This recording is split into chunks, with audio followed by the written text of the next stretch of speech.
Song Jin-woo, isang hunter na may ranggong E, ay dala ang bigat ng nasabing titulo kahit saan siya magpunta. Madalas siyang nasasaktan at ilang beses na halos mamatay. Hindi gusto ni Jin-woo ang maging isang hunter. Ang trabaho ay mapanganib, madalas siyang pinagtatawanan ng iba, at maliit ang sahod. Kung hindi dahil sa tulong medikal na ibinibigay ng Hunter Association, baka nag-resign na siya at namuhay ng normal na buhay. Ngunit wala siyang ibang pagpipilian si Jin-woo. Kailangan niyang bayaran ang mamahaling buwanang gastusin sa ospital ng kanyang ina. Bilang isang tao sa kanyang mid-20s na walang mahalagang kasanayan sa trabaho, ang pagiging hunter ang tanging pagpipilian niya. Nag-aatubiling sumali si Jin-woo sa isang raid na pinangasiwaan ng association. Matagal nang magkakilala ang mga hunters sa parehong lugar, at nagtipon sila para sa raid. Habang naghihintay, nagpalitan sila ng pagbati at mga usapan. Si Mr. Kim, isa sa mga hunters, nakakita kay Song Jin-woo at masayang bumati sa kanya. Maikli lamang na kinumpirma ni Jin-woo ang pagbati at nagpatuloy sa paglalakad. Sa di nalalaman ni Jin-woo, natuwa ang ibang mga hunters na makita siya dahil sa kanyang reputasyon. Ipinaliwanag ni Mr. Kim na si Jin-woo ay kilala bilang pinakamahina na sandata ng sangkatauhan at itinuturing na pinakamahina na hunter sa Korea. Gayunpaman, ang paglahok ni Jin-woo sa mga raid ay karaniwang nangangahulugan na mababa ang antas ng kahirapan na nagtitiyak ng kaligtasan ng ibang mga hunter. Natuwa si Mr. Park na unay nagduda sa pagkakarinig nito. Habang naghihintay si Jin-woo sa pagsisimula ng raid, napansin niya na naubusan na ng kape sa kanyang pagkakataon upang kumuha nito. Salungat sa kanyang inaasahan, patuloy siyang nagmamasid sa mga interaksyon ng mga hunters. Lumapit sa kanya si Lee Joo-hoe, isang batang healer, at ipinahayag ang kanyang pag-aalala sa kanyang patuloy na mga aktibidad bilang hunter. Itinatag ni Jin-woo sa kanya na itinuturing niya ito bilang isang libangan at hindi balak na sumuko. Nagsimula ang raid, at muli na namang nasaktan si Jin-woo. Binigyan siya ng lunas ni Lee Joo-hoe at ipinahayag ang pag-aalala sa kanyang kaligtasan. Nagkaroon sila ng magaan na pagtatalo hanggang sa matapos ang paggamot kay Jin-woo. Nagdaramdam si Jin-woo sa kanyang pagganap sa raid, at nagtanong-tanong siya sa kanyang mababang kita sa pagpatay ng isang ranggong ina monster. Ikinasama ng loob niya ang kanyang kakayahan na harapin ang mga mas mataas na ranggong monster dahil sa kanyang mahina na kapangyarihan. Bigla na lamang natuklasan ang isa pang nakatagong pasukan sa loob ng dungeon na nagdudulot ng posibleng paghaharap sa isang boss. Si Mr. Song, ang leader ng raid, nagmungkahi na i-explore ang nakatagong daanan at talunin ang boss. Pinagbasehan niya na kung i-report nila ang natuklasan sa association, maaaring iba pang mga hunters ang magtangkang gawin ang gawain at bawasan ang kanilang kita. Nagkaroon ng botohan, at natapos ito sa 8 pabor sa pagpapatuloy at 8 pabor sa pag-atras. Si Jin-woo at si Lee Joo-hoe ang nagpasya sa huling desisyon. Nag-alala para sa kanilang kaligtasan, bumoto si Lee Joo-hoe na mag-atras. Sa pagkakapantay ng mga boto, ang lahat ng mga mata ay nakatuon kay Jin-woo para sa kanyang desisyon. Hawak ni Song Jin-woo ang rank E na kristal ng mahigpit, na nararamdaman ang bigat ng desisyong nakaatang sa kanyang mga balikat. Sa tabi niya, nag-iling si Lee Joo-hoe na maliwanag na nag-aalala. Kasama ni Jin-woo ang pag-aalala niya dahil hindi siya palariska ng tao. Kakulangan sa mga kakayahan at tapang, ngunit may isang bagay na nagtulak sa kanya na gumawa ng ibang desisyon ngayong pagkakataon. Mayroon si Jin-woo na mas batang kapatid na papasok na sa unibersidad. Hindi niya nais na dumaan ang kanyang kapatid sa parehong sakripisyo at kirot. Bawat sentimo ay mahalaga sa kanya ngayon, ngunit hindi lamang ito tungkol sa kanyang kapatid. Kailangan din ni Jin-woo ng malaking tagumpay para sa kanyang sarili. Itinaas niya ang kanyang kamay, handang tanggapin ang panganib. Ako'y pabor sa pagtuloy. Gayunpaman, habang ginagawa niya ang kanyang desisyon, naririnig niya ang paghinga ng pagtanggap mula kay Joo-hoe. Isang bahagi ng kanya ay nagtataka kung tama ba ang kanyang ginawang desisyon, na pinapasan siya sa mapanganib na sitwasyong ito ng laban sa kanyang kagustuhan. Ang grupo ay pumasok sa mga dungeon, kung saan si Jin-woo at Joo-hoe ay nasa likod dahil sa kakulangan nila sa mga kasanayan sa pakikipaglaban. Hindi maiwasang magpakiramdam si Jinwoo ng pagkaawa sa pagdala kay Juhoy dito at humingi siya ng paumanhin sa kanya. Ipinahayag ni Juhoy ang kanyang pag-aalala, nababahala sa mga sugat ni Jinwoo at sa mga panganib na kinakaharap niya. Binanggit niya kung gaano niya pinagsikapan upang pagalingin siya at hinihimok siyang mag-isip muli. Mahigpit na naapektuhan ni Jinwoo ang kanyang mga salita, nagpapaliwanag kung gaano niya binabayaran ang utang niya sa kanyang mga kakayahan sa paggaling. Sa kabila ng kanyang mga alalahanin, determinado si Jinwoo na gawing mas maganda ang mga bagay, hindi lamang para sa kanya kundi pati na rin para kay Juhoy. Nais niyang magkaroon ng malaking tagumpay sa dungeon upang mapaunlad ang kanilang mga buhay, kahit pa ito ay nangangahulugan ng mas malaking panganib. Hindi siya pwedeng umuwi na may isang rank E na maikong kristal lamang, kailangan niya ng higit pa. Sa kanilang paglalakbay sa lalim ng dungeon, natagpuan nila ang isang malaking pinto ng bato sa dulo ng mahabang daanan.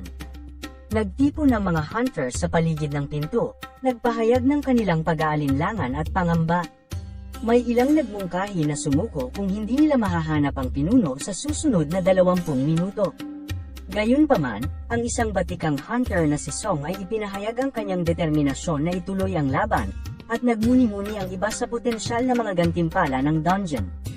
Pumasok ang grupo sa silid ng pinuno, at agad na natutuon ang kanilang atensyon sa isang napakalaking bato na nagpapakita ng isang Diyos na nakaupo sa isang trono.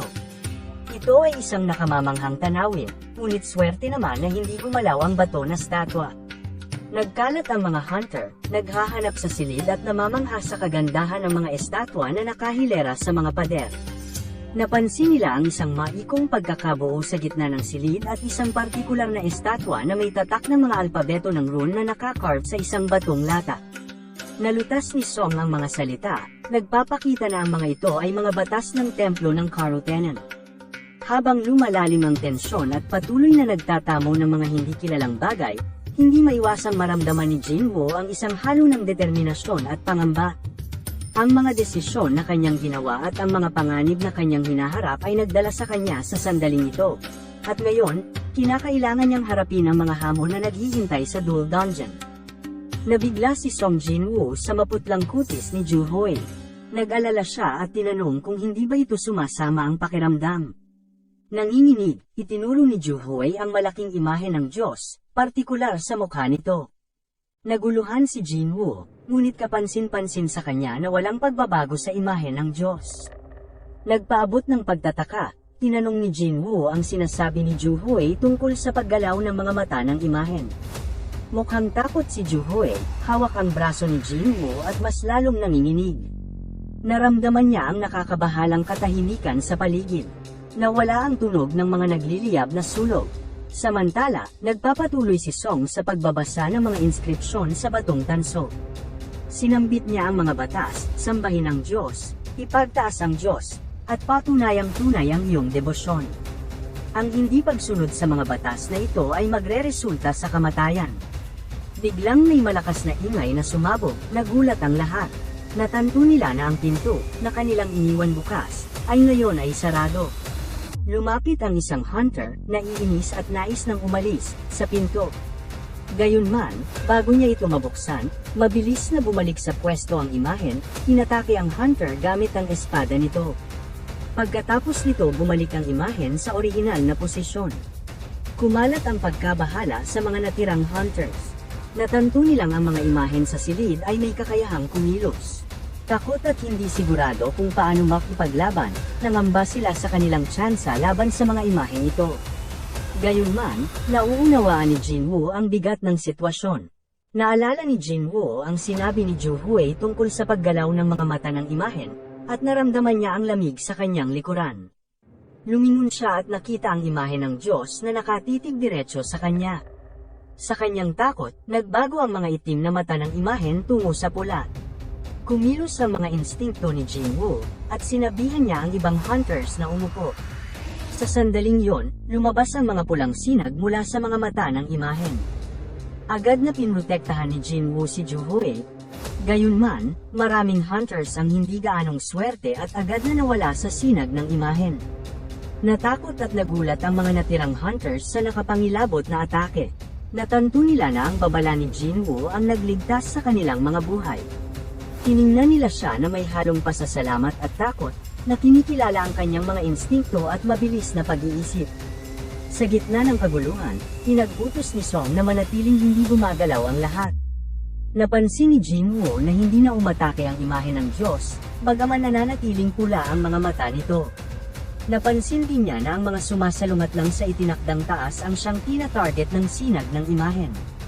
Pinag-isipan ni Jinwoo ang sitwasyon, na unawaan na marahil may mga alituntunin na namamahala sa silid.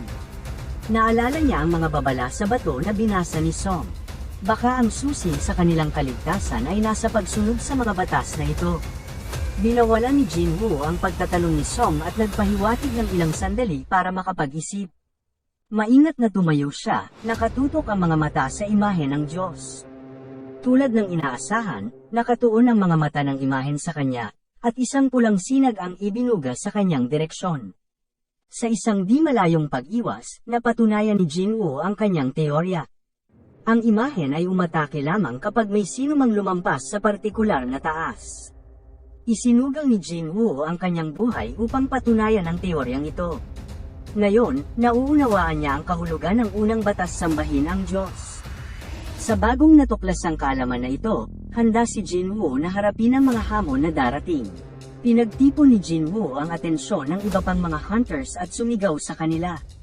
Iniutos niya sa kanila na magluhod sa harap ng imahe ng Diyos, na agad nagdulot ng kalituhan at pag-aalinlangan sa grupo. Nagtatanong sila kung bakit at sumalungat sa kanya, ipinahayag ang kanilang pagdududa at galit. Galit na galit si Kim at nais niyang saktan si Jinwoo. Napagtanto ni Jinwoo na maunawaan ng mga hunters ang kanilang reaksyon, lalo na't anim sa kanilang mga kasamahan ang pinatay ng imahe ng Diyos. Inaamin niya rin na walang matibay na ebidensya upang suportahan ang kanyang teorya, ito'y batay lamang sa kanyang mga instincts. Gayunpaman, sa kabila ng pag-aalinlangan at pagtutol, nanatili siyang matatag. Sa hindi inaasahang pangyayari, nagsalita si Mr. Song, ang pinuno ng grupo, at pumayag na magluhod sa harap ng imahe ng Diyos. Ito'y nagulat sa lahat, ngunit naniniwala si Song sa mga instincts ni Jinwoo at nakita ang posibilidad na may katotohanan sa kanyang mga salita. Naging inspirasyon ang aksyon ni Song sa iba, at unti-unti, mas marami pang mga hunters ang nagsimulang lumuhod at magluhod sa harap ng imahen, kasama na si Kim na sa unay tutol sa ideya. Bagaman walang agad na nakikitang pagbabago sa imahe ng Diyos, biglang bumigat ang loob ni Jinwoo, nagdududa kung nagkamali siya. Subalit napansin niya si Ju Hoey, na nanginginig at nakaupo sa lupa, hawak ang kanyang ulo habang nagluhod. Hinawakan ni Jinwoo ang kanyang pulso at tumango, nagpapahiwatig na dapat niyang baguhin ang kanyang posisyon. Matapos magluhod si Jinwoo at ang lahat, sa wakas, naganap ang isang malaking pagbabago. Unti-unti nawala ang pulang liwanag na nagmumula sa mga mata ng imahen hanggang sa tuluyan itong nawala. Nagalak ang mga hunters at nagsimulang tumayo, nabawasan ang takot na tila nawala na ang panganib. Natanto ni Jinwoo na gumagana ang silid na ito ayon sa mga partikular na patakaran at naintindihan na mayroon pang ang dalawang batas na dapat tuparin, ang pagpaparangal sa Diyos at ang patunay ng kanyang pagsamba. Bigla na lamang nagsimulang umuga ang buong silid, at lumitaw ang isang napakalaking imahe ng Diyos mula sa kanyang trono ng bato. Ang mga hunters, na unay puno ng kasiyahan, ay ngayon ay takot dahil natanto nilang malayo pa sila sa katapusan ng kanilang paghihirap. Ang imahen, na mas malaki kaysa noon, ay naglakad patungo sa mga hunters. Nagsimulang magkagulo at hinanap nila si Jinwoo upang gabayan sila, desperadong hanapin ang paraan upang makalabas.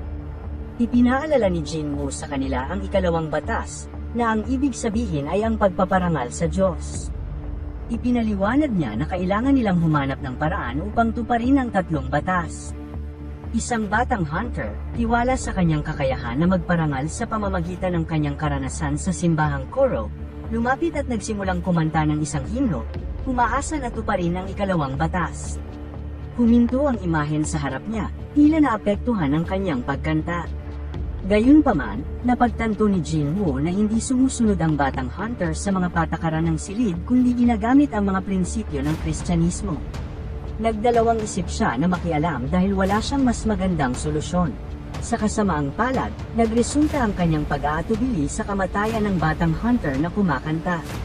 Nagkaroon ng kalituhan habang sinisimula ng imahen na walang habas na umatake mga hunters sa kanyang daraanan.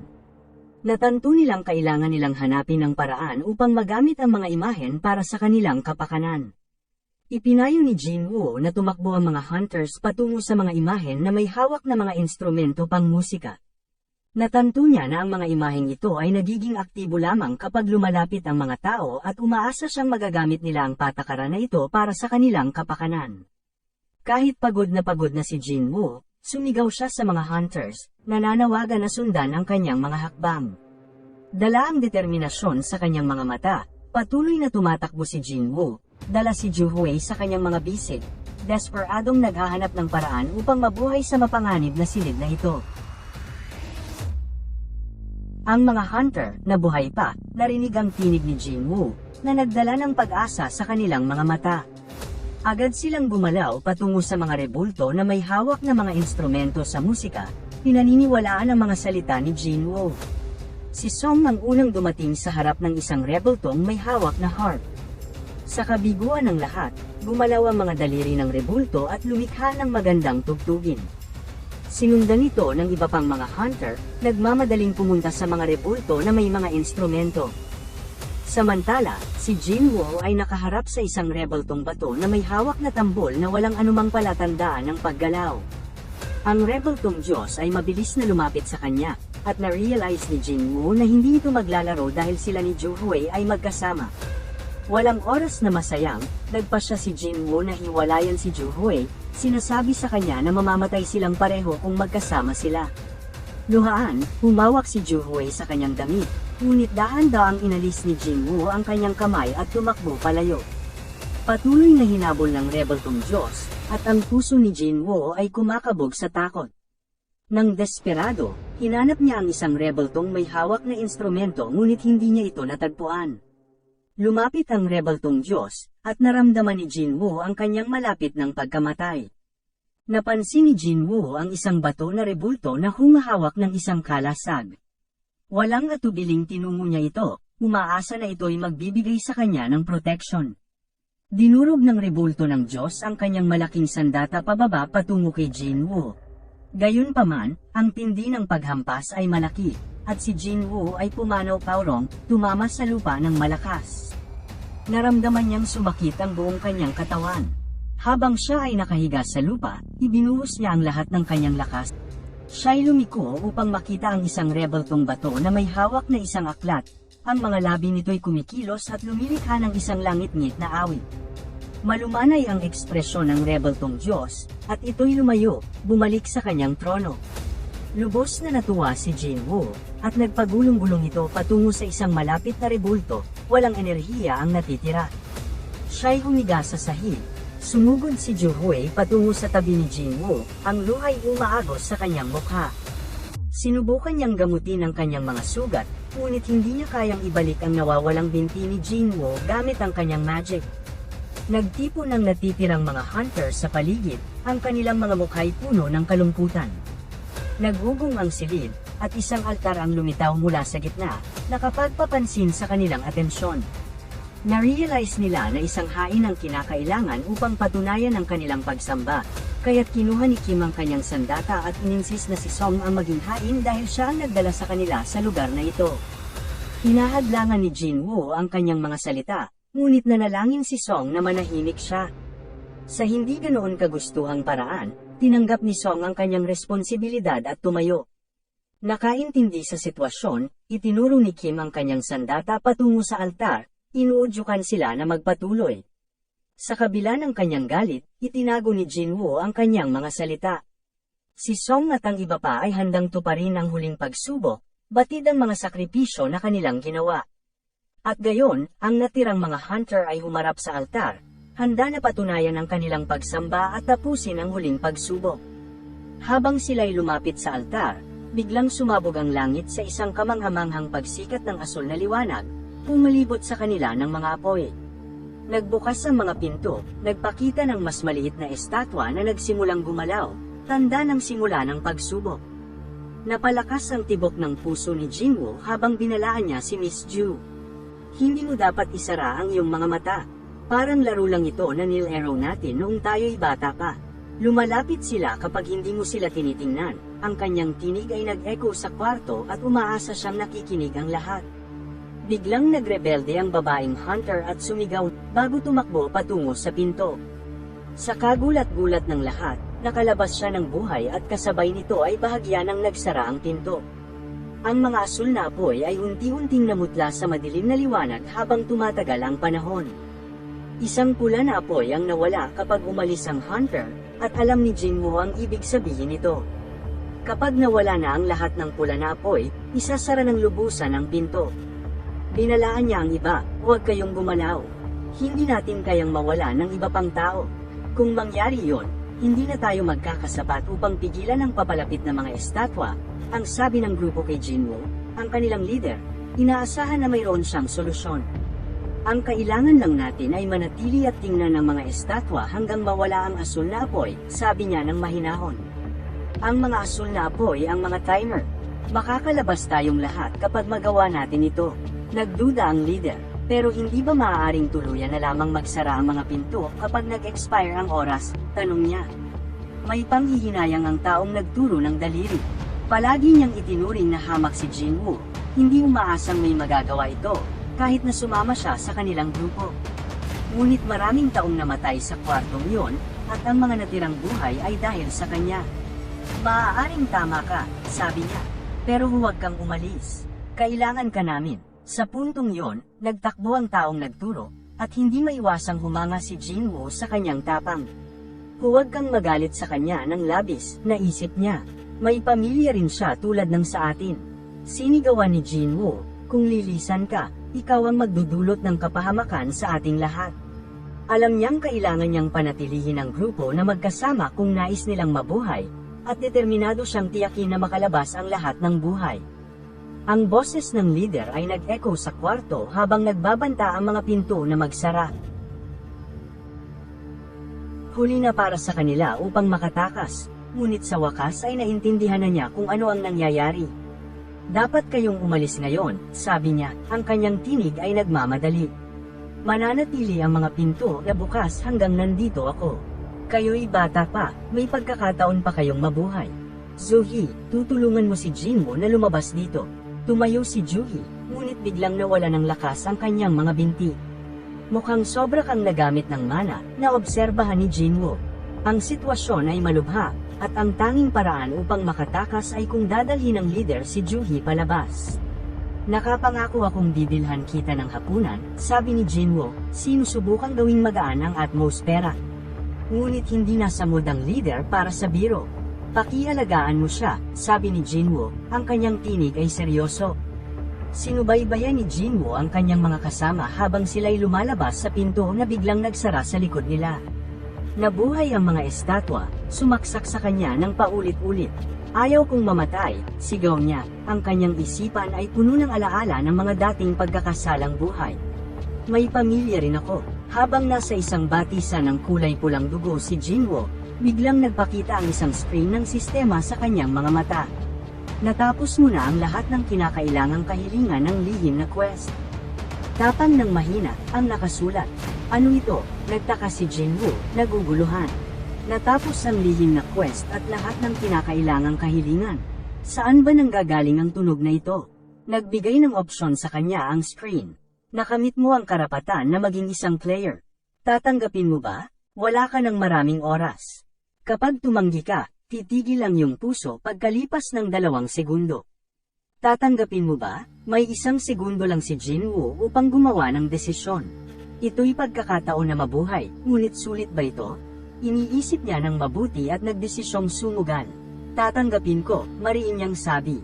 Agad na nagliwanag ng mapanghalinang ginto ang kwarto, nililigiran siya ng init nito. Naramdaman ni Jinwoo ang lakas na damaloy sa kanyang katawan. Hindi niya alam kung ano ang naghihintay sa harap, ngunit handang harapin ito bilang isang player.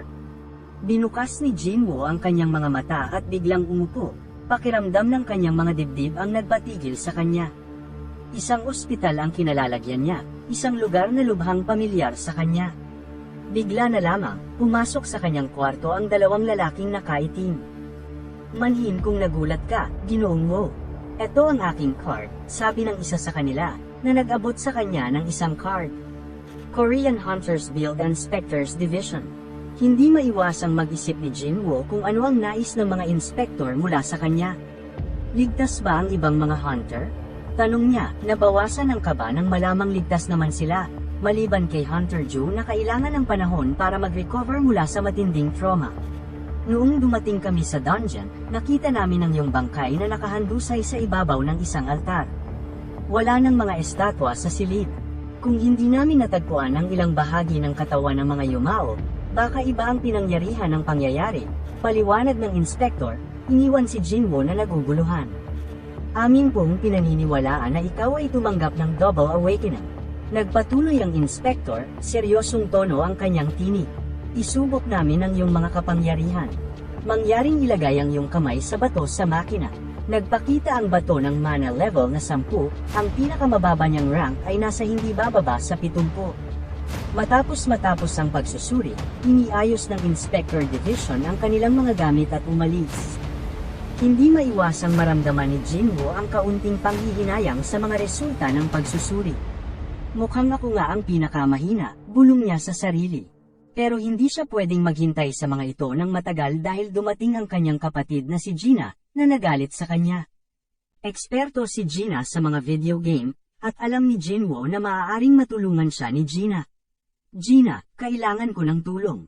Kapag may hindi pa nababasang sulat sa isang laro, paano mo ito binabasa? Tanong ni Jinwoo.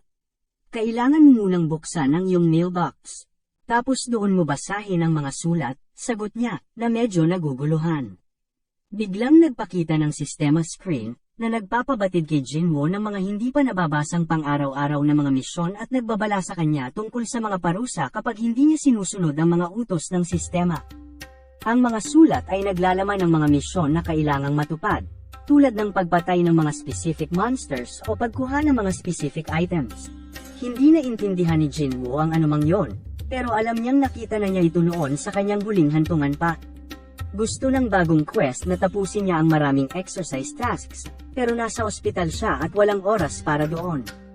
Parurusahan ka kung hindi mo matapos ang quest, babala ng screen sa kanya. Bigla, may lindol na sumikop at si Jinwoo ay natagpuang nahulog sa isang hukay ng buhangin, at bigla siyang napadpad sa kakaibang orange na disyerto ng ibang mundo. Agad siyang inatake ng isang malaking centipede, at tinuturo siya ng sistema na mabuhay hanggang sa maubos ang oras. Mayroon siyang 4 na oras na natitira. Nagsimula si Jinwoo sa pagtakbo para sa kanyang buhay habang patuloy na sinusundan siya ng centipede. Tumatakbo ang orasan at kailangan niyang mabuhay hanggang sa maubos ang oras. Sa huli, tumunog ang alarm, nagpapahiwatig na natapos na niya ang penalty quest. Nagtsismisan ang mga nurse tungkol sa kamanghamanghang paggaling ng hunter. Siya ay nag-eehersisyo at tumatakbo araw-araw, sabi ng isa sa kanila nang may paghanga. Tingnan ninyo siya, sa kabila ng kanyang pisikal na kahinaan, mayroon si Jinwoo ng isang lihim na ekspresibong monitor na siya lamang ang nakakakita. Ito ay isang system ng pagbibigay ng mga puntos, kakayahan, at gamit bilang gantimpala sa kanya para sa pagkumpleto ng iba't ibang mga gawain. Parang isang laro sa video na naging totoong buhay, at siya ay sinusubaybayan ng isang misteryosong pangyayari. Bagamat ang mga gantimpala mula sa system ay kadalasang basura tulad ng band-aid, lapis, at paperclip, isang araw, siya ay tumanggap ng susi sa E-class na dungeon. Ito ay isang mapanganib na bagay, ngunit kumpiyansa si Jinwoo sa kanyang kakayahan na hawakan ito, lalo na't siya ay ngayon ay double awakened. Gayunpaman, nang pasukin niya ang instant dungeon sa pamamagitan ng isang asul na pinto sa subway, agad niyang napagtanto na ito ay hindi isang karaniwang dungeon kanyang kinaharap. Ito ay katulad ng kilalang Red Dungeon, at alam ni Jinwoo na kailangan siyang maging maingat. Nag-iisa siya, at ang ideya ng harapin ng panganib mag-isa ay nakakatakot. Ngunit determinado siyang mabuhay kahit ano paman. Kamakailan lang, ako ang pinakamahina, naisip niya sa sarili, ngunit ngayon kailangan kong harapin itong dungeon mag-isa. Sa pagpasok ni Jinwoo sa subway, agad niyang napansin na may kakaiba. Ang istasyon ay abot-abo, at ang nakababahong amoy ay umaalingaw sa hangin. Bigla, lumitaw ang isang higanteng lobo na may bakal na mga pangil, handang umatake. Palagi niyang inakala na sapat siya upang harapin ang isa o dalawang goblin, ngunit ito ay isang kakaibang antas ng panganib. Nanginginig sa takot ang mga binti ni Jinwoo, ngunit nagawa niyang makuha ang kanyang mga isip at mabilis na umiwas sa unang buga ng lobo. Habang ang buntot ng lobo ay sumuswip sa kanya, napagtanto ni Jinwoo kung gaano kasarap ang kanyang pakiramdam. Alam niyang kailangan niyang labanan upang mabuhay, kaya't sinuntok niya ang lobo. Sa isang malakas na suntok, ang lobo ay nasampal palayo sa mga barikada. Hindi makapaniwala si Jinwoo, ito ba ay dahil sa kanyang pinagbyutang lakas? Subalit sa kasamaang palad, mabilis na nagpamalas ng lakas ang lobo at bumalik sa laban, na nagpapatunay na mas malakas ito kaysa kay Jinwoo. Patuloy siyang tumatakbo, umiwas, at umatake, ngunit hindi apektado ang lobo. Nang maramdaman niyang desperado at nag-iisa, bigla na lang pumasok sa isip ni Jinwoo ang isang sandata. Ang kanyang inventory ay lumitaw. Walang pag-aalinlangan, inihampas niya ang espada sa pulang lobo, nahati ang ulo nito sa kalahati. Isang ding ang naghudyat ng kanyang level up. Wala nang oras si Jinwoo para magdiwang nang lumitaw ang dalawa pang lobo. Alam niyang oras na para makipaglaban. Mabilis niyang pinutol ang unang lobo sa kalahati, na ipasok ang espada sa bibig nito. Kung ikukumpara sa mga estatwa na kanyang kinaharap, ang mga lobong ito ay basura lamang. Ang espada ay nagdagdag ng karagdagang 10 puntos sa kanyang pag-atake, at salamat sa pag-level up, lahat ng kanyang mga stats ay tumaas ng isa. Ang pagkumpleto sa kanyang pang-araw-araw na quest ay nakakuha sa kanya ng 3 mahahalagang stat point na ay lalaan, ngunit ang pag-level up at pakikipaglaban sa mga halimaw ay mas mabilis. Wala siyang ideya kung ano ang ginawa ng bawat individual na stat, ngunit ang pagpalakas ng espada ay agad na napansin. Nararamdaman niya ang kapangyarihan na dumadaloy sa kanyang mga ugat, at dahil doon, alam niyang mas lalo siyang lalakas. Matapos paglakawan ang mga bangkay ng mga nahulog na halimaw, isang bagay lang ang natanggap niya, ang pangil ni Raiken. Gusto mo bang ibenta ang Raiken's Fang ng 20 ginto? Tanong ng kanyang personal shop. Nag-alinlangan siya bago tinanggap ang alok, sa pag-iisip na malamang na hindi ito nagkakahalaga. Pinag-isipan ni Jinwoo ang kanyang sitwasyon. Alam niyang hindi siya makakaalis sa piitan hanggat hindi niya natatalo ang boss o natagpuan ang return stone. Marahil ang pag-grind ng ilang mga antas ay maaaring makatulong sa kanya na magawa ang gawain ito, ngunit ito ay magiging mapanganib. Ang kamatayan ay palaging isang posibilidad, ngunit sa ngayon, kailangan niyang tumuon sa mga lobo. Habang ang isang grupo ng mga lobo ay bumaba sa kanya, si Jinwoo ay hindi nakaramdam ng takot. Namatay na siya minsan. Siya ay tumakbo patungo sa mga halimaw, paghiwa kaliwa at kanan, at ang isang lobo dumakma sa kanyang likod. Siya ay nag-swing sa isang pag-ilog na galaw. Mabangis na nagpatuloy ang labanan, at sunod-sunod na itinadala ang mga lobo, ngunit patuloy silang dumarating. Paulit-ulit na nag-level up si Jinwoo, ngunit hindi niya mailagay ang kanyang mga stats. Dahil kapag siya ay huminto, siya ay kakatayin.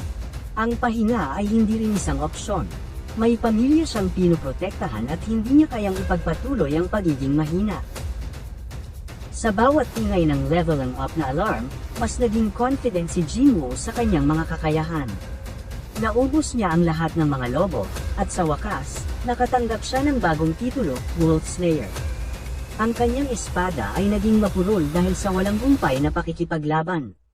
Sa pagtatangkang gawing mas madali ang mga bagay para sa kanyang sarili, minsang bumili si Jinwoo ng isang murang dagger na napatunayang kapaki-pakinabang noong panahon niya sa piitan.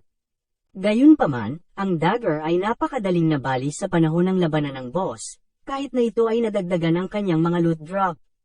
Si Jinwoo ay hindi nakayanan at hindi na muling bumili ng isa pang sandata. Ngunit salamat sa espadang ito, naging maayos ang lahat dito.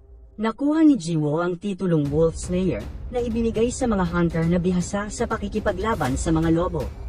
Nagbigay ito ng 40% na pagtaas sa karanasan laban sa mga halimaw na uri ng hayop.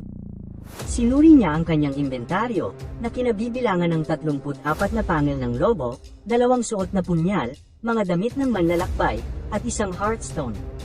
Nagpasya si Jinwoo na ibalik ang Heartstone dahil alam niyang isang beses lang ang pagpasok sa dungeon na ito at determinado siyang kunin ang pagkakataong yon.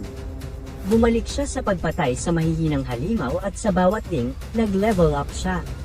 Nilabanan niya ang mga panther at unggoy habang patuloy na dinadagsa siya ng mga ito, ngunit pakiramdam niya ay nagiging mas madali ito sa bawat lumilipas na sandali. Nararamdaman niya ang kanyang sarili na lumalakas, at dahil paulit-ulit na umuulit ang mga halimaw, parang isang tunay na video game sa kanya ang pakikipaglaban. Nagbigay daan ito sa kanya na makita ang mga pattern ng bawat pag-atake at patayin ang bawat halimaw sa mas kaunting oras. Ang kulay ng pangalan ng halimaw ay nagbago ayon sa lakas nito. Ang ibig sabihin ng puti ay mahina, ang orange ay nangangahulugang malakas, at ang pula ay nangangahulugang napakalakas. Ang lahat ng mga halimaw ay naging kulay orange hanggang puti, na nagpapakita na ang kanyang pag-grind ay naging matagumpay. Kahit nasa kanyang kasalukuyang antas, naramdaman ni Jinwoo na ang boss sa ibaba ay mapanganib at malakas, na nagbibigay sa kanya ng takot. Sa kabila ng kanyang pagsisikap, hindi na sapat ang mahihinang halimaw para lumampas sa level 15, at ang kanyang espada ay malapit na sa limitasyon nito. Sa ibaba ng subway station ay parang gubat na may mga ilog at batis. Sa sandaling humakbang pasulong si Jinwoo, isang bagay na hugis proso ang sumambulat mula sa tubig. Sa kanyang pag-iwas, isang higanteng ahas ang lumitaw sa kanyang harapan. Ginamit niya ang espada upang maaninag ang ulo ng ahas, ngunit halos nabasag. Sa halip na pag-atake, ang ahas ay pumulupot at sinuri si Jinwoo, ipinakita ang katalinuhan nito. Pero kulay orange lang ang lumabas sa pangalan niya, ibig sabihin may pagkakataon manalo si Jinwoo. Ang boss ay may makinis na asul na kaliskis na nakatakip sa buong katawan nito, na sobrang higpit na parang armor. Walang paraan na ang kanyang putol na espada ay tumagos sa balat nito. Ngunit habang pinoproseso ni Jinwoo ang sitwasyon, ipinagpatuloy ng higanteng ahas ang pag-atake nito.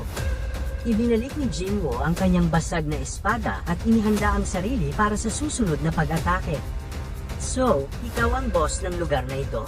Kalmado ang boses ni Jinwoo, ngunit bumilis ang tibok ng puso niya sa pananabik. Ang napakalaking ahas na nasa harapan niya ay may matibay na kaliskis at isang depensa na tila imposibleng masira. Ang aking espada ay hindi kakayanin ng mga kaliskis na iyon at ang mga suntok ay hindi rin mabisa. Kailangan ko ng napakabilis na pag-atake na may bigat sa likod nito. At kailangan ko rin pahinain ang depensa niya. Paano ko malalampasan ang mga kaliskis na ito? Pinipigilan ni Jinwoo ang mga pag-atake ng boss gamit ang kanyang espada, ngunit alam niya na ang isang direktang pagtama ay magbubunsod sa kanyang kapahamakan. Tinamaan si Jinwoo sa kanyang tagiliran at lumukat sa lupa, nagngangalit ang kanyang mga ngipin sa pagkadismaya. Nagsanay siya ng gusto, ngunit kulang pa rin ang kanyang mga kasanayan. Ang bigat ng kanyang reputasyon bilang pinakamahina sa mundo ay nakabitinang sa kanyang mga balikat.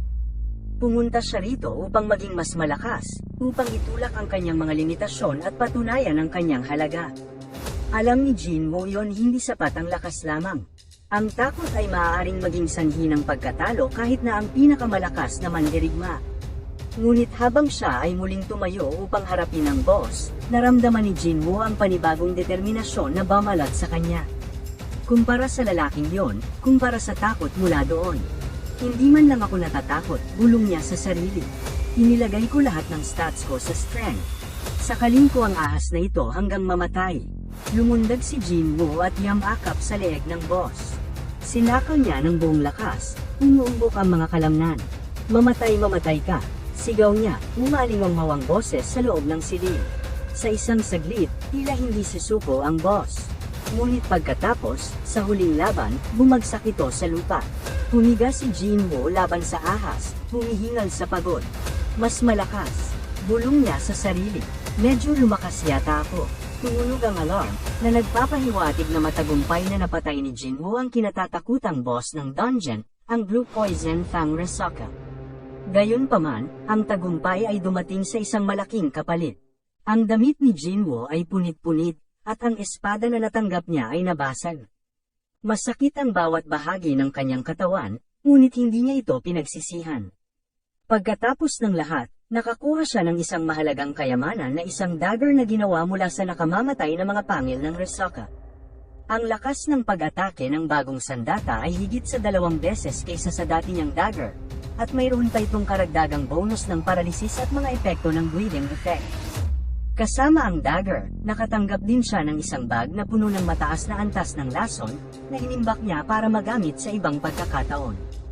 Nang matalo ang boss, bumalik sa normal na estado ang dungeon, at lumabas si Jinwoo sa istasyon, nakaramdam ng kasiyahan na sa wakas ay tapos na. Gayunpaman, hindi nagtagal ay nilapitan siya ng isang sundalo na nagpaalam sa kanya tungkol sa isang broadcast na napalampas niya.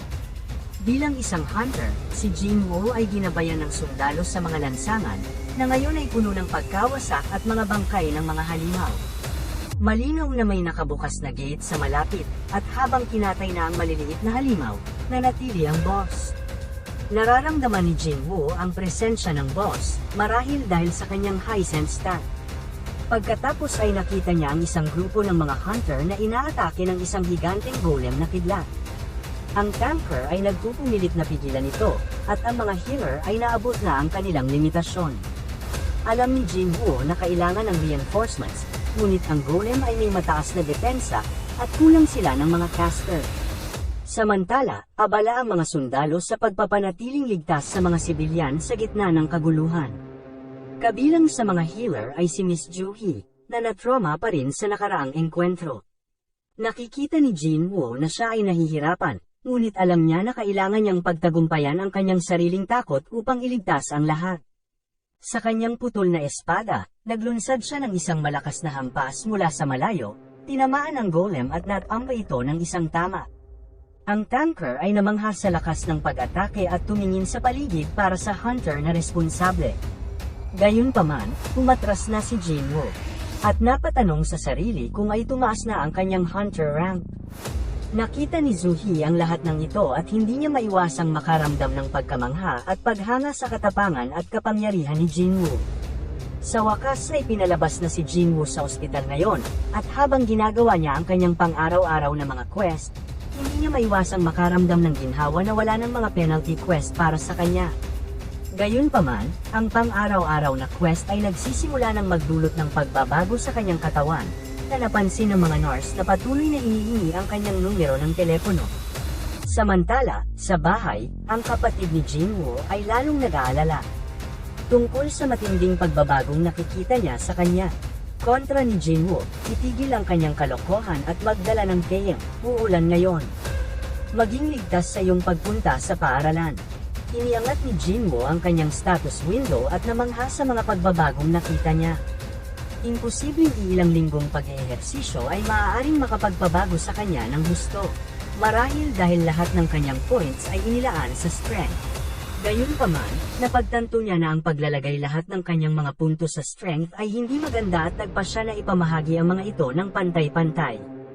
Alam din niya na ang intelligence ay mahalaga kahit na wala siyang magic at napagpasyahan na panatilihin din ang stat na yon. Noon lang, nakatanggap si Jinwoo ng tawag sa telepono mula sa kanyang landlord. Lampas na sa dapat bayaran ng kanyang upa at oras na para bumalik siya sa trabaho. Ngayong lumalakas na siya, dapat na siyang kumita ng pera, mas madali bilang isang hunter. Gayunpaman, ang pag-akyat sa itaas ay magiging mahirap. Upang mapatay ang mga halimaw na mas mataas ang antas, kailangan niyang pumasok sa mga gate na mas mataas na ang antas.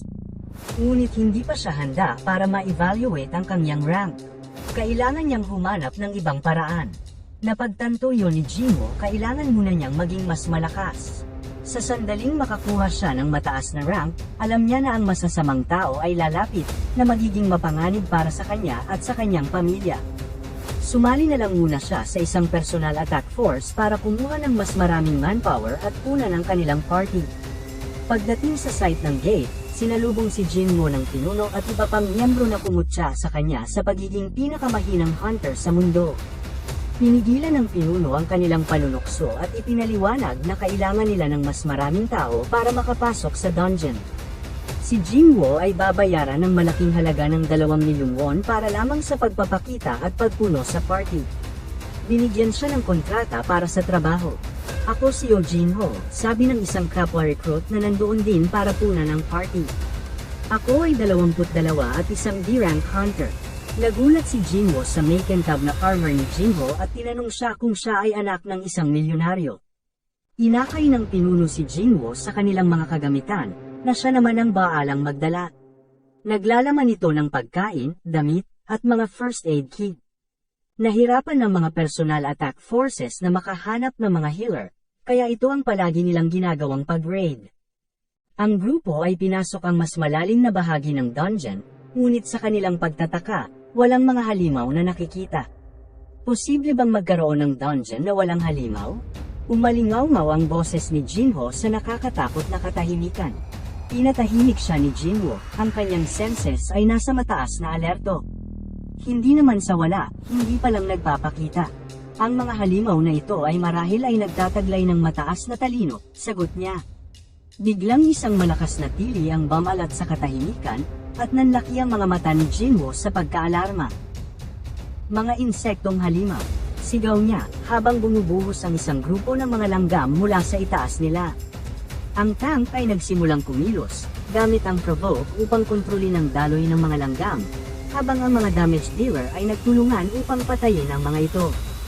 Habang nag-aaway sila, napansin ni Jinwo kung gaano kahusay ang pagtutulungan nila, lalo na kung isa sa alang-alang nila ang pagsalakay sa dungeon ng walang healer. Sa kabila ng kanyang pagsisikap, lalo siyang nadismaya, nakakakuha lamang siya ng konting attack sa mga langgam upang hindi makakakuha ng atensyon mula sa iba. Ngunit ang mga scout na matalas ang mata ay nakapansin na hindi karaniwan. Ang ilan sa mga langgam ay may kakaibang marka sa kanilang mga exoskeleton. May malakas na predator sa paligid, ang babala ng scout. Sabi ng instinct ni Jinwo, ang party ay mapapasubaw sa isang malaking laban. Habang maingat silang lumalalim sa dungeon, nakaramdam si Jinwo ng pagkabalisa sa kanyang party. Naramdaman niya ang layunin ng pagpatay na nagmumula sa kanyang mga kasama, at alam niyang nasa panganib silang lahat. Jinho, ang iyong espada at armor ay mamahalin, di ba? Tanong ni Jinwo na mahina ang boses.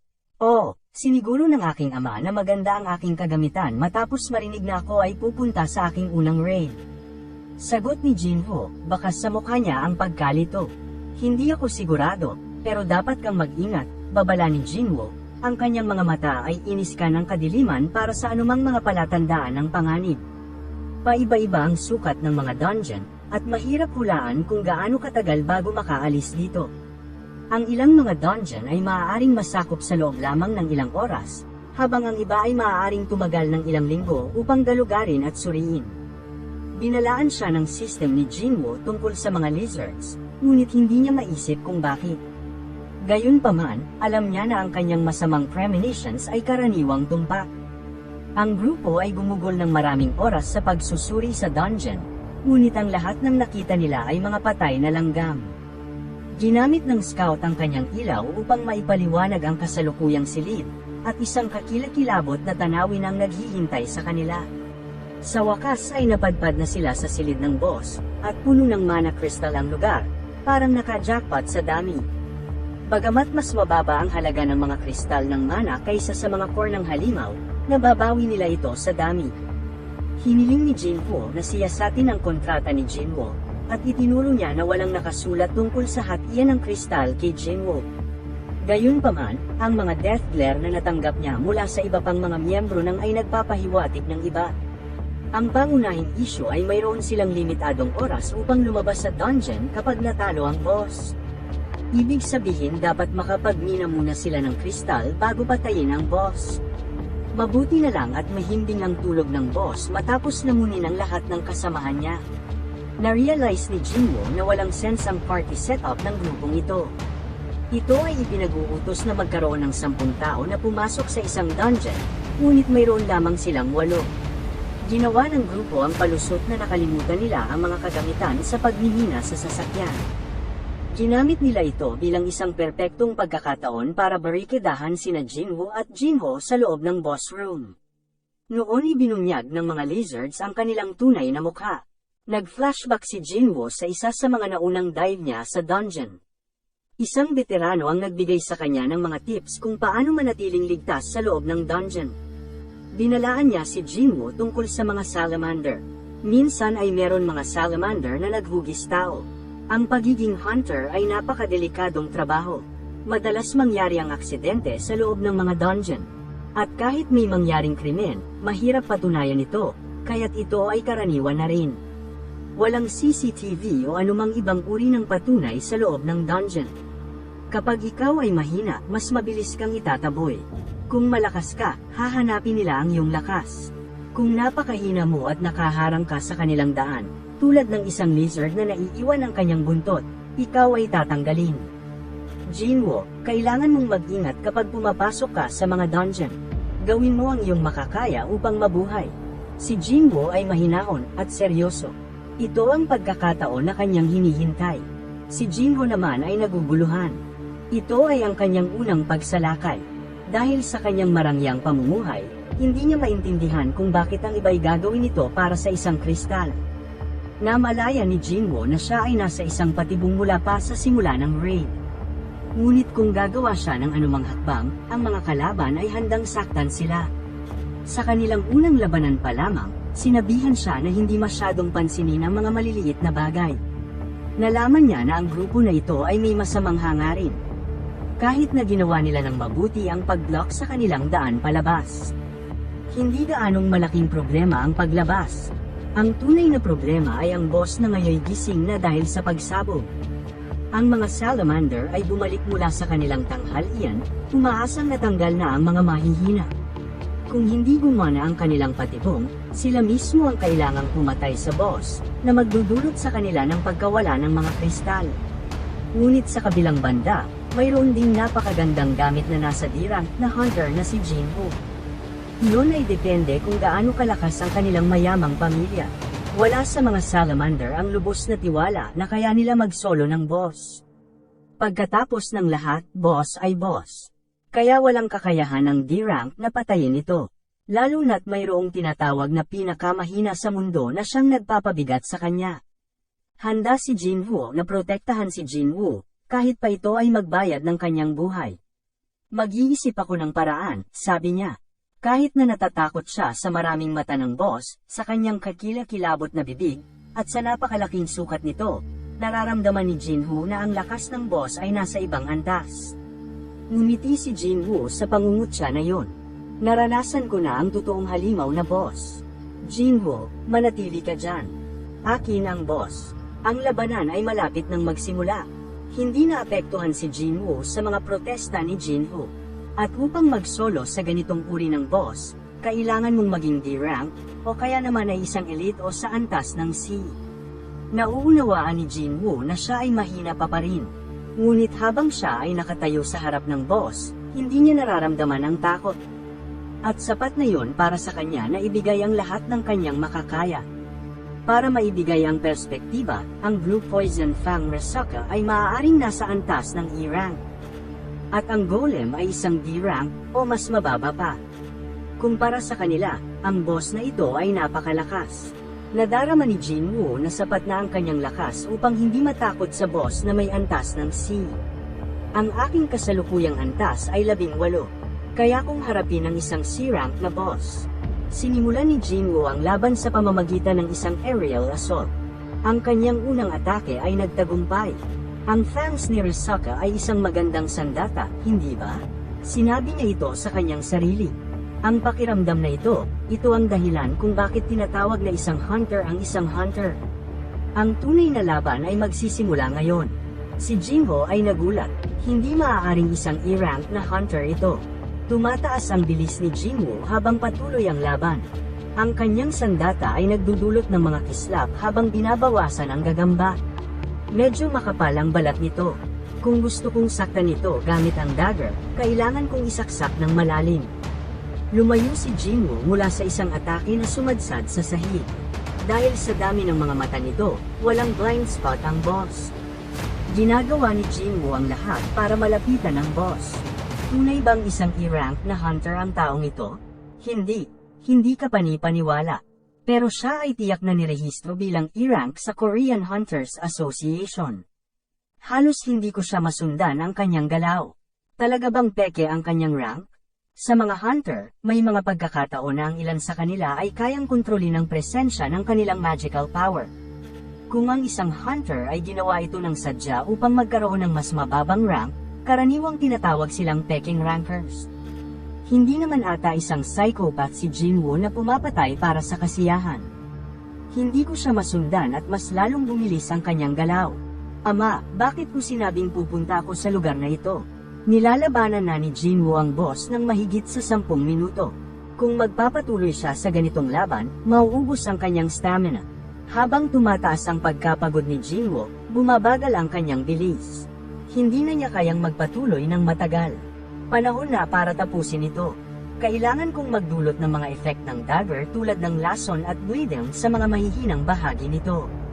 At sa sandaling yon, naglagay ng asido ang boss sa sahig. Unti-unti nang nauubos ang oras ni Jinwoo habang lumalapit siya. May lumitaw na bagong skill, ang sprint. Ang iyong paggalaw ay tataas ng 30%. Sa sandaling pagka-activate ng kanyang bagong skill, napinsala niya ang boss sa mata nito. Ngunit masyadong matibay ang resistensya ng kalaban, kaya ang epekto ng dagger ay naibasura. Pilit na itinulak ni Jinwoo ang kanyang sarili, kumilos pa ng mas mabilis. Habang patuloy na tumataas ang kanyang fatigue at bumababa ang kanyang stamina, nauubos na ang kanyang oras. Habang lumilipad patungo sa boss upang magbigay ng huling atake, siya ay tinamaan ng malakas at bumagsak sa sahig. At habang siya ay sugatan sa sahig, tinanggap niya ang hindi nagamit na gantimpala para sa araw-araw, ang stasis recovery. Sa paggamit ng recovery bumalik ang kanyang lakas, may pangalawang pagkakataon siyang tapusin ito. At sa isang iglap, sinaksak niya ang kanyang dagger sa mga mata ng boss. Effect Paralysis Activated, Effect Bleed Activated. Isinaksak ni Jinwoo paulit-ulit ang boss, naglalagay ng epekto sa bawat saksak. Hindi kinaya ng gagamba ang malakas na pagsalakay. Ang dungeon boss ay napatay. Kung hindi dahil sa gantimpalang araw-araw, maaaring nasa tunay na panganib na siya. Tinukoy ni Jinho na ang pinakamahusay na pagkakataon niya sa pagkabuhay ay maging kapaki-pakinabang hanggat maaari, sa pag-asang iligtas siya ni Jinwoo. Nag-abot siya ng tubig kay Jinwoo at nagsimulang magmina gamit ang mga kagamitan na pangmina. Napansin ni Jinwoo na kakaiba ang kanyang pag-uugali, ngunit inakala niya na ito ay dahil siya ang tagapagligtas ng buhay ni Jinho at ang perspektibo nito sa kanya.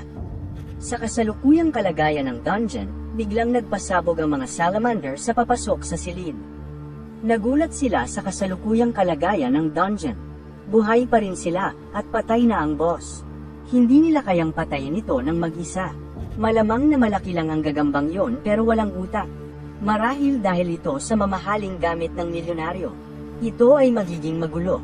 Wala kaming ideya kung anong espesyal na kakayahan ang taglay ng mga kagamitang yon. Ang pinakamahusay na solusyon ay i-recruit ang D-ranker. Eugene Ho, sinali kita dahil sa iyong mamahaling kagamitan. Natuklasan namin na ikaw ay anak ng isang espesyal na tao. Ang iyong ama ay si Chairman Yung Han. Ano ang kahalagahan nito sa iyo? Bibigyan kita ng pagkakataon na makita muli ang iyong pamilya. Ang kailangan mo lamang gawin ay patayin si Sung Jinwoo. Kung hindi, pareho kayong mamamatay sa aming mga kamay. Noong ibinigay ang alok, alam ni Jinwoo ang malinaw na resulta. Bakit pipiliin ni Jinho ang panig ng talunan? Isang mahinang hunter na pabigat sa kanyang paligid. Ipagtatraidor siya muli, ito ay walang pinagbago. Lumapit si Jinho sa harap ni Jinwoo. Handang ilagay ang buhay niya sa alanganin. Papanig ka sa kanya at lalaban sa amin. Talagang ayaw kong pumatay ng anak ng isang maimpluwensyang negosyante, ito ay malaking sayang na oportunidad. Una, alisin natin ang mahina, pagkatapos ay magpapasya tayo kung ano ang gagawin kay Jinho. Mayroon ba sa inyong nakapagpatay na ng ibang tao? Isang emergency quest ang inilabas. Ang emergency quests ay ang papatay ng mga kaaway. May mga entidad sa malapit na may balak pumatay sa manlalaro. Patayin sila at siguruhing ligtas ka. Kung hindi matapos ang quest na ito, magkakaroon ng parusa. Ang parusa, hihinto ang iyong puso. Bilang ng kalaban na dapat patayin. 8. Bilang ng pinatay na kalaban. 0. Nabigla si Jinwoo. Iniiwan siya ng system na walang ibang pagpipilian kundi maging mamamatay tao. At sa sandaling yon, tinamaan si Jinwoo sa dibdib. Ikaw, Jinho, huwag mong alalahanin ang patay at lumapit ka rito. Nagkaroon si Jinwoo ng mga error sa system. Habang siya'y naghihingalo, nagtaka siya kung bakit. Bakit niya nalimutan na sa mundong ito ay ang pinakamalakas ang naghahari?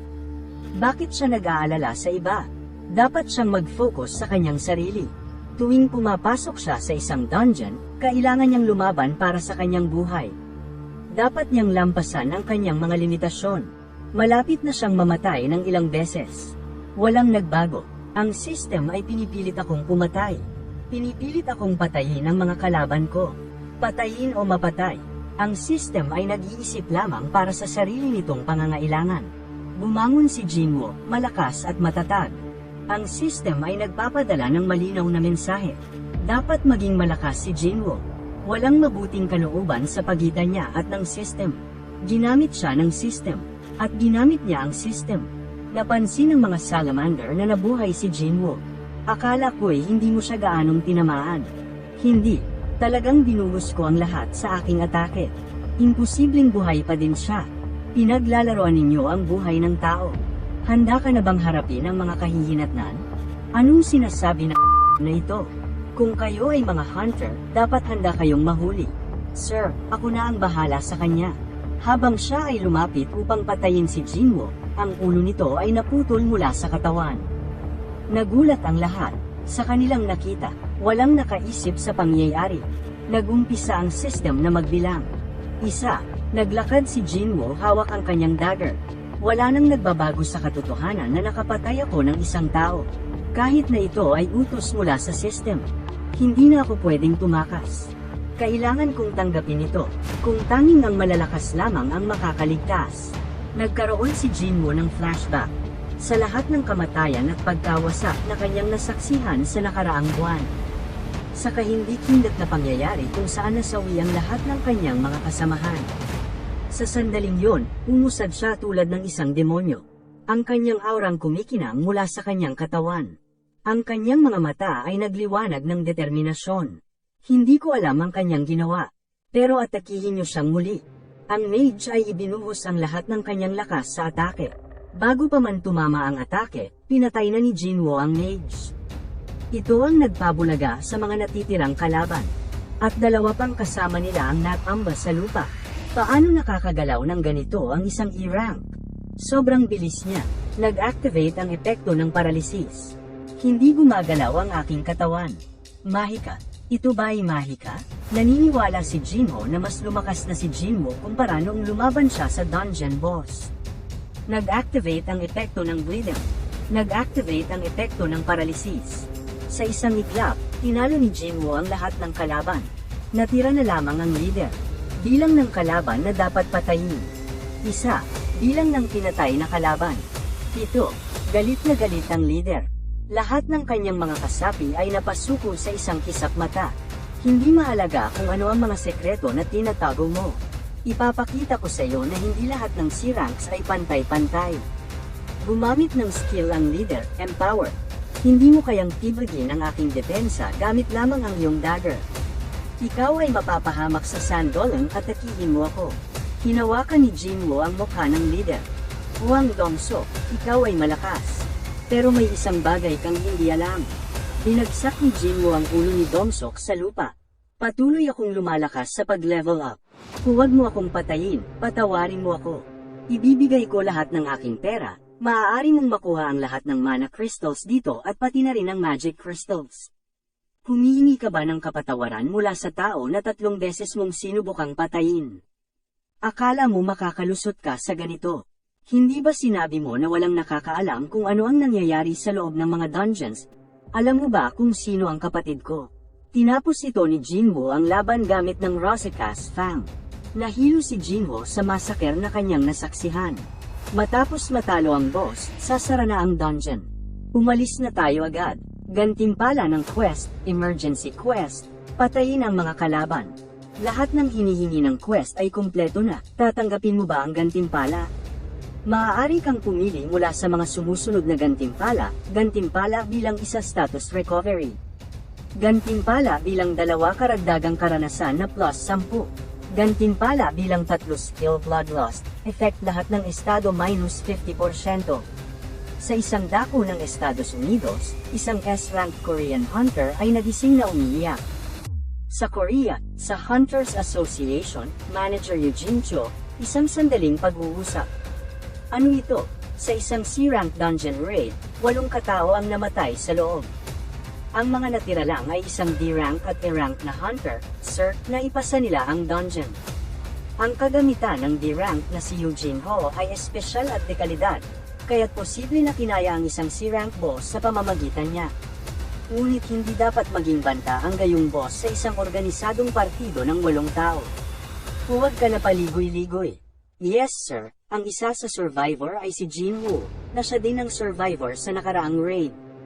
Sinilip namin siya at mukhang hindi siya double awakened at sa tingin ko isa lamang tong swerteng pagkakataon. Pero ang isa sa mga nasawi ay si Hwang Dong-sok, ang kapatid ng traidor na Hwang Dong. Kung ganun, hindi natin pwedeng palampasin ito. Si Jin Woo ay nagdidiwang sa isang kahon ng chicken wings. Anong nangyari? Karaniwan kang kuripot, sabi ng kapatid ni Jin Woo. Hindi ko sigurado kung mabuti o masama pa, pero malalaman natin. Sinusubukan ni Jin Woo lasingin ang sarili, ngunit dahil sa permanenteng buff na pure poison, hindi niya magawa nito. Binigyan siya ng ilang gantimpala ng system sa kanyang pagkamatay hanggang kamakailan, hindi niya ito pinapansin, ang Secret Quest Spellcaster Candy Ara's Blessing. Ang Spellcaster Candy Ara ay nagbigay ng espesyal na buff sa iyo, nagbibigay ng katiwasayan na palaging malakas at malusog ka sa buong buhay mo. Ang pansamantalang epekto ay maghihilom sa anumang hiwa-hiwalay na bahagi ng katawan. Lahat ng mga sakit, lason, at mga epekto ng estado ay gagaling, at ang pagtulog ay tataas ang kakayahang makapagpapalakas. Nagpasya si Jin Woo na subukan ang kanyang pure poison buff. Mayroon siyang perpektong kagamitan para sa gawain na yon. Inalis niya ang bag ng venom ng Rasaka mula sa kanyang inventory space.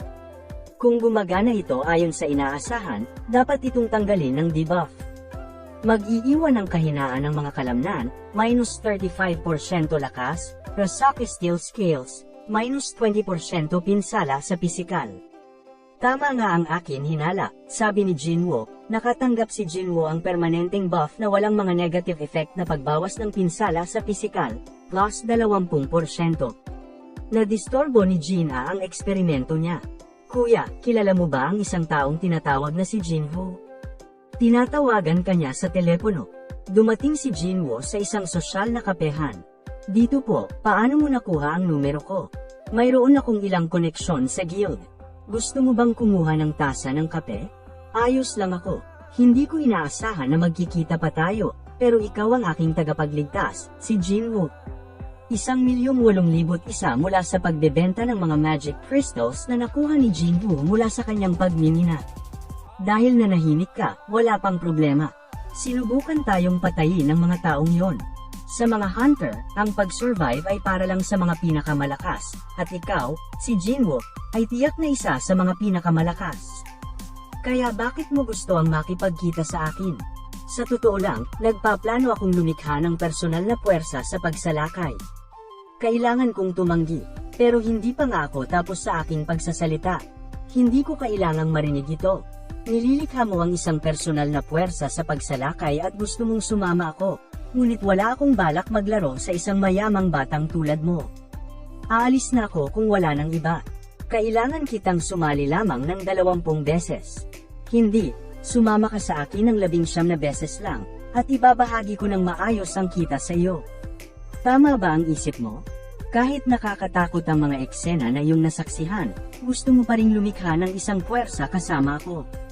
Huwag mong sabihin na nais mong maging isang guild master. Opo, huwag kang aalis. Kailangan ko maging isang guild master upang matupad ito. Kailangan kong dumalo sa 19 pang raid. Pinag-isipan ni Jin Woo at inilatag ang mga information. Sabihin mo sa akin ng diretso, ikaw ang ikalawang anak ni Yumion, ang chairman ng Yujin Construction, at gusto ng iyong ama na lumikha ng isang guild. Ikaw ay nagnanais na maging guild master ng nabanggit na guild. Ang mga dungeon ay mapanganib, ngunit katumbas nito ay mga bundok ng kayamanan. Ang magic crystals o mana crystals ay ilan lamang sa mga ito, at ginagamit din ang mga bangkay ng mga halimaw bilang mga materyales. Kaya't walang bagay na walang halaga sa mga dungeons. Siyempre, nais ng mga malalaking kumpanya na sumali sa mga ito. Kaya't ang mga hunter na nagtatrabaho sa mga kumpanya ay naglilinis ng mga dungeon at kinukuha ang mga rewards ng mga ito. Kaya't plano ng Eugene Construction na maging self-sufficient. Tama po yun, sir. Plano ng aking ama na kunin ang isang S-rank na hunter at italaga ito bilang master. Ang aking kapatid ay magiging vice master at pangasiwaan ng guild. Hindi mag-work yun. Malaki ang agwat sa kapangyarihan. Magkaroon ng hidwaan. Jinwoo, pwede mo ba akong pakinggan? Itatago ko ang iyong lihim magpakailanman, anuman ang iyong plano na magtago ng iyong mga kakayahan at pumasok sa raid. Ano ang makukuha po sa pagpasok, sabi ni Jinwoo? Ito, sinabayan ni Jinwoo ang kontrata. Nang masimula na magbunsod ang araw, sumulong si Jinwoo upang matapos ang kanyang pang-araw-araw na misyon. Sa kanyang pagkabigla, sinamahan siya ng kanyang maliit na kapatid na si Jin-ah. Bagamat alam niyang hindi ito makakasabay sa kanya, hindi niya yun pinapansin dahil masaya siya sa kanyang kasama. Sa kanilang pagtakbo, ibinato ni Jinwoo ang isang malalim na tanong kay Jin-ah. Ano raw ang gagawin nito sa 3 bilyong won? Hindi pa naisip ni Jin-ah ang bagay na yun, ngunit nababahala siya sa tanong na yun habang patuloy silang tumatakbo. Lumayo ng labis si Jinwoo sa takbo habang nag-iisip sa alok na natanggap niya kay Jinwoo. Ang kasunduan sa kontrata ay nagkakahalaga ng 3 bilyong won para sa isang tanggapan na magiging leader ng guild. Gayunpaman, espesyal na kaso si Jinwoo kahit ikukumpara sa ibang Double Awaken. Ang kanyang kakayahan na mag-level up ay nangangahulugang maaari siyang maging mas malakas at ang halagang inaalok ay hindi gaanong kahalaga sa kanyang sitwasyon. Sa kabila nito, pumayag si Jinwoo sa kasunduan na may isang kondisyon lamang, sila lamang ni Jinwoo ang papasok sa mga dungeon. Ang tanging isyo ay nakailangan ng grupo ng 10 miyembro upang makapasok sa dungeon. Gayunpaman, tiwala si Jinwoo na madaling makahanap ng mga hunter na walang gagawin at hihintay na lang ng sahod. Habang tumatakbo si Jinwoo, nawala siya sa kanyang isip kung gaano nakalayo kanyang narating. Nalaman niyang lampas na siya sa kinakailangang distansya upang matapos ang misyon. Ginamit niya ang labis na oras bago makahabol si Jin-ah. Doble niya ginawa ang kanyang daily quest. Nang dumating na si Jin-ah, agad na umalis muli si Jinwoo, determinadong palawakin ang distansya ng pagtakbo hanggang sa 20 kilometro. Samantala, sa Amerika, ang random S na hunter na si Wang Dongsu ay nagnanais ng pag-iiganti para sa pagpatay sa kanyang kapatid at 7 mga kasamahan. Gayunpaman, dahil sa tulong at payo ng kanyang assistant, nagpasya siyang maghintay ng 2 linggo bago pumunta sa Korea. Ito ay nagbigay kay Jinwoo ng pagkakataon upang maging mas malakas at hindi mapigilan. Na-unlock ni Jinwoo ang nakatagong misyon na kung doble niya ginawa ang daily quest at pinagkalooban siya ng susi ng Demon Castle, ito ay susi ng S-rank na dungeon. Nagpasya siyang pumili ng reward na random na kahon at iniwan ang cursed random na kahon. Nang gamitin niya ang susi ng Demon Castle sa pintuan ng pasukan, siya ay dinala sa isang mundo ng apoy. Gayunpaman, alam niyang hindi siya magtatagal sa S-rank na dungeon na ito at inihanda ang kanyang Hearthstone na natanggap niya sa kanyang unang instant dungeon. Hindi dapat maliitin ang mga S-rank na dungeon dahil na rin sa South Korea. Isa lamang ang naranasan noon na nagresulta sa pagkawala ng Jeju Island. Iniwan ito bilang isang lupain na walang halaga sa mga tao dahil walang katiyakan na ang lahat ng S-rank hunters ng Korea ay magtatagumpay na malunasan ang isla. Lumapit si Jinwoo sa tagapamahala ng dungeon, si Cerberus, isang asong may 3 ulo. Naniniwala siya na kung ang mga puzzle ay susunod sa kanyang iniisip, malamang na magtatagumpay siya na talunin ito. Ang unang title na matatanggap ni Jinwoo ay Wolf Slayer, na maaaring magbigay sa kanya ng kalamangan kung ituring na lobo si Cerberus kasama ng kanyang iba pang mga kakayahan. Nang unang sumalakay si Jinwoo, nag-activate ang epekto ng Wolf Slayer, na nagpapahintulot sa kanya na makapagdulot ng pinsala kay Cerberus mula sa lahat ng mga bahagi. Pagkatapos, binuksan niya ang sprint na nagpapahintulot sa kanya na patuloy na sumalakay kay Cerberus. Aktibo rin niya ang kanyang pinakabagong kakayahan, ang Bloodlust, ngunit nabigo itong mag-activate dahil sa mataas na resistensya ni Cerberus. Kahit maganda ang laban ni Jinwoo laban kay Cerberus, malaki ang lamang ni Cerberus kay Jinwoo. Nagdagdag ng 40% sa mga stats ni Jinwoo ang titulo ng Wolf Slayer, pero hindi pa rin niya magawang magdulot ng malaking pinsala sa halimaw. Binalaan ng system si Jinwoo na si Cerberus ay naghahanda na gamitin ang skill na Wrath, na magdoble ang mga stats nito sa loob ng 3 minuto. Tumakbo si Jinwoo papalapit kay Cerberus at sinaksak ito sa mata, ngunit hindi naramdaman ni Cerberus ang sakit. Sinagot ni Cerberus ang atake ni Jinwoo at kinagat ang kanyang braso mula sa katawan, na nagdulot ng malaking pagbagsak ng buhay ni Jinwoo. Gayunpaman, dahil sa kanyang skill Perseverance, nagawang bawasan ni Jinwoo ang pinsalang natanggap niya ng 50%. Muling umapoy ang pagiging palaban ni Jinwoo, at ginamit niya ang kanyang premyo mula sa araw-araw na misyon, ang status recovery, upang makabawi. Pagkatapos, hinawakan niya ang isa sa mga ulo ni Cerberus sa pamamagitan ng bibig nito at umikot siya ng paulit-ulit, na nagdudulot ng pagkabali ng leeg nito. Tinusok ni Jinwoo ang kanyang dagger sa mga mata ng pangalawang Cerberus at tinapon ng katawan nito, patungo sa isang pader. Nag-anunsyo ang system, na patay mo ang tagabantay ng impyerno, si Cerberus. Dahil sa laban kay Cerberus, natanto ni Jinwoo ang kanyang mga limitasyon at alam niyang kung bubuksan niya ang pintuan patungo sa kastilyo, tiyak na mamamatay siya. Nagpasya siyang bumalik kapag siya ay naging mas malakas na ng kaunti. Tatanggapin ni Jinwoo ang 3 bagay bilang gantimpala sa pagtalo kay Cerberus. Warden's Necklace A-Class, isang kulay kahoy para sa aso na nagbibigay ng Agility plus 20 at Sense plus 20, at ang susi sa mga harap na mga pintuan. Tinanggap rin niya ang Cerberus Fang, isang material na magagamit sa paggawa. Sa pagitan naman ng isang eskinita sa Korea, isang CEO ng malaking negosyo ang nagbabayad sa isang hunter para sa tulong nito. Narinig ng CEO ang kasabihang, ang nangyayari sa dungeon ay nananatili sa dungeon, at nag-aalok ng 20 bilyong won bilang bayad. Ipinamamanhik niya sa hunter na patayin ang mga hunter na pumatay sa kanyang anak. Dahil ang hunter na ito ay isang psychopath, may 2 lalaki na nag-practice ng kendo sa isang tradisyonal na dojo, ang kanilang mga kilos ay maliksi at tumpak. Ang nakakatanda, isang dalubhasa ng espada, ay walang iba kundi ang kilalang leader ng dungeon ilang buwan na ang nakakaraan. Ang kanyang estudyante, isang magaling sa espada rin, ay hindi siniseryoso ang practice dahil isa lang ang braso ng kalaban. Ngunit pinagsabihan siya ng guro na dapat ibigay niya ang lahat sa practice. Nagtanong naman ang estudyante tungkol sa pagreretiro ng guro at bakit ito ipinagpaliban. Sumagot ang guro ng isang pilosopikal na pahayag, kahit na ako'y mabuhay, gaano katagal pa? Sa natitirang buhay ko, nais kong maging kapaki-pakinabang sa mundong ito. Biglang tumunog ang kanyang telepono, nagpaalam ito ng isang emergency dungeon at summoning.